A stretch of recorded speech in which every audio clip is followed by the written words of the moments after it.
I think Ukraine shows you a very interesting model about how do you create cyber resilience in a contested cyber domain.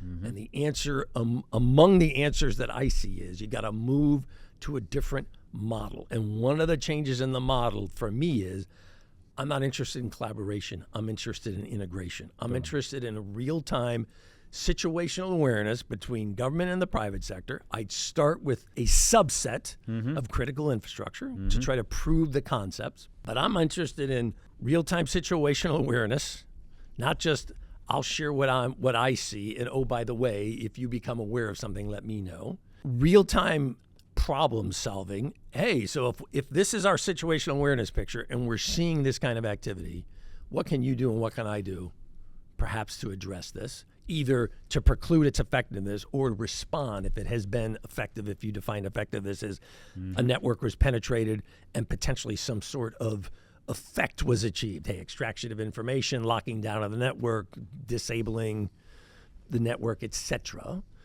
And I think it also shows you what in the Ukraine, the government brought together, the network owner, the information, if you will, intelligence that the Ukrainian government has been able to generate, as well as the deep technical knowledge and intelligence that the broader Western commercial cybersecurity firms like Microsoft, like CloudStrike, just to name a couple that have publicly acknowledged, hey, look, we're working directly with the Ukrainian government.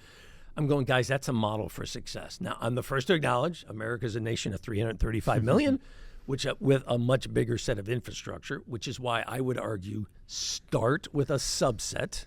Personally, for me, I'd go for power and water, healthcare maybe, but pick one or two, three if you want to go that far. Let's develop and operationalize some concepts, and let's see if we can make this work rather than trying to do it all at once. Exceedingly well said. Not only to speak to a Navy guy, we don't want to boil oceans, but we also want to look very specifically to what operational. If we're talking collaboration, it has to have the word operation. That's why I want integration. I'm like, collaboration to me is the way we've been using it just is not where it's a little loosey-goosey. Right. Collaboration to me effectively has been, I'll tell you what I know.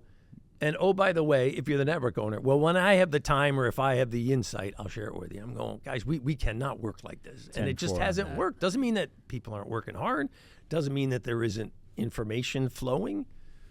But my attitude would be, look, let's be honest. It just is not working. So we've got to try to do some things differently.